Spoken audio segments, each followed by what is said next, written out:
L'Afrique n'est pas simplement un continent, c'est le premier chapitre de l'histoire humaine, le berceau où tout a commencé. Bien avant les pyramides, avant les empires, avant même l'écriture, c'est ici que les premiers humains ont ouvert les yeux sur le monde. Et aujourd'hui, je t'emmène dans un voyage de 5000 ans, au cœur d'une histoire grandiose, souvent oubliée, mais essentielle. Une histoire de royaumes puissants, de reines guerrières, de sciences avancées et d'esprits indomptables. Une histoire qui ne demande qu'à être redécouverte. Il y a environ 3 millions d'années, les premiers hominidés foulent la terre africaine. Australopithèque, Homo habilis, Homo erectus, jusqu'à Homo sapiens, apparus ici il y a environ 300 000 ans. L'Afrique n'a pas seulement vu naître l'être humain, elle a vu naître la marche, l'outil, le feu, la communauté, la culture. Pendant des millénaires, les premiers hommes vivent, apprennent, innovent et finissent par quitter ce continent pour peupler le reste du monde. Toute l'humanité porte en elle une part d'Afrique. Puis, environ 3000 ans avant notre ère, une civilisation s'élève et change à jamais l'histoire de l'humanité, l'Égypte antique.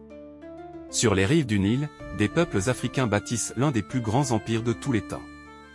Des pharaons noirs de la 25e dynastie aux savants, architectes, médecins et astronomes, l'Égypte devient un phare de lumière pour le monde entier. Les pyramides, construites il y a plus de 4000 ans, défient encore aujourd'hui le génie humain. Elles témoignent de la maîtrise des mathématiques, de l'ingénierie et d'une spiritualité profonde. Pendant plus de 2000 ans, l'Égypte domine la politique, l'économie et la culture du nord-est du continent. Mais un autre empire, trop souvent oublié, rivalise avec elle, la Nubie, le royaume de Couche. Situé au sud de l'Égypte, ce peuple de guerriers, d'artisans et de souverains impose sa puissance. Ce sont les Nubiens qui, un temps, contrôlent l'Égypte et établissent leur propre dynastie de pharaons. Parmi les figures les plus marquantes, les reines Kandak, véritables stratèges et combattantes. L'une d'elles, Amanirena, restera dans l'histoire pour avoir affronté Rome. Elle mène son armée avec détermination, repousse l'envahisseur et oblige l'empereur Auguste à signer un traité de paix. Peu de nations au monde peuvent se vanter d'avoir résisté à Rome, la Nubie l'a fait. Pendant ce temps, plus à l'ouest, un autre âge d'or s'annonce. Entre le VI et le XVI siècle, l'Afrique de l'Ouest devient le centre économique du monde grâce à 3 empires successifs, Ghana, Mali, puis Songhai. L'empire du Ghana, premier royaume du Sahel, impressionne par son organisation et surtout par sa richesse en or, au point que le monde arabe le surnomme « la terre de l'or ». Vient ensuite le Mali, l'un des empires les plus prospères de toute l'histoire. Son empereur, Mansa Musa, est considéré comme l'homme le plus riche que la terre ait jamais porté. Lors de son pèlerinage à la Mecque, il distribue tant d'or dans les villes qu'il traverse que l'économie locale en est bouleversée pendant des années. Sous son règne, Tombouctou devient un centre mondial du savoir, abritant des bibliothèques contenant plus de 700 000 manuscrits. On y étudie l'astronomie, la médecine, les mathématiques, la philosophie, la jurisprudence, bien avant l'Europe moderne. Après le Mali, l'empire Songhai prend le relais. Plus vaste que la France, l'Espagne et l'Allemagne réunies. Ses armées sont redoutables, son administration organisée et ses villes prospèrent. L'Afrique de l'Ouest atteint alors un niveau de puissance rarement enseigné dans les manuels scolaires. Mais l'Afrique ne brille pas seulement à l'ouest. Au sud du continent, entre le XI et le XV siècle, une cité gigantesque s'élève, le Grand Zimbabwe. Ses murs de pierre, s'étendant sur plus de 250 mètres et construits sans mortier, montrent une maîtrise incroyable de l'architecture.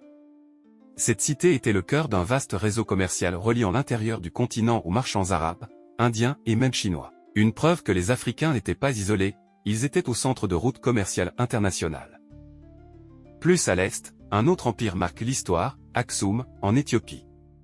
L'un des premiers États chrétiens au monde, avec ses églises monolithiques, ses obélisques géants et ses rois qui commerçaient avec Rome, l'Inde et l'Arabie. L'Éthiopie restera d'ailleurs l'un des seuls pays africains à ne jamais être colonisé, symbole d'une résilience historique. Au centre du continent, l'Empire Congo se distingue par son administration structurée, sa diplomatie et son commerce maritime.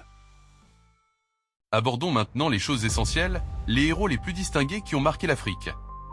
Notre voyage commence au cœur de l'Afrique de l'Ouest, avec un homme élevé dans une forêt, presque oublié de son peuple, avant de devenir une légende, Soundiata Keïta, le fondateur de l'Empire du Mali. À sa naissance, on le dit faible, incapable de marcher. On se moque de lui, son destin semble brisé. Mais un jour, poussé par l'humiliation faite à sa mère, Soundiata se lève et marche. Puis il devient un guerrier, puis un stratège, puis un roi. Il unifie les royaumes mandingues, rassemble un immense empire et écrit la charte du Mandé, l'un des premiers textes de droits humains au monde. Sundiata n'était pas seulement un conquérant. C'était un libérateur, un rassembleur, un père fondateur. Plus à l'est, une reine va entrer dans l'histoire par sa bravoure. Amina de Zazo, la reine guerrière du Nigeria. Amina est redoutable. On raconte qu'elle manie la lance mieux que tous les hommes de son armée. À peine montée sur le trône, elle agrandit son royaume sur des centaines de kilomètres, construit des remparts, les fameux murs d'Amina, et sécurise les routes commerciales. Sous son règne, Zazo devient une puissance militaire et économique. Amina n'a jamais fui un combat. Elle n'a jamais cédé. Et encore aujourd'hui, elle est célébrée comme l'une des plus grandes souveraines de toute l'Afrique.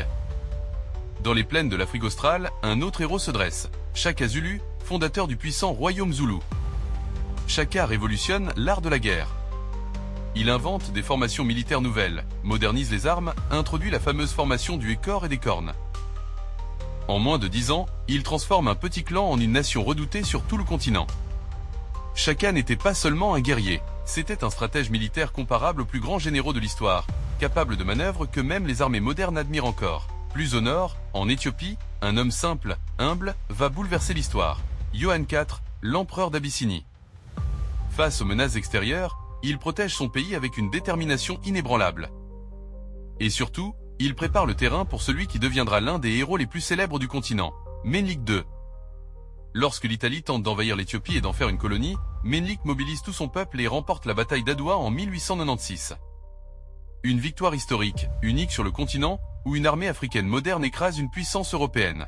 Grâce à Menelik II, l'Éthiopie restera libre, invaincue et fière.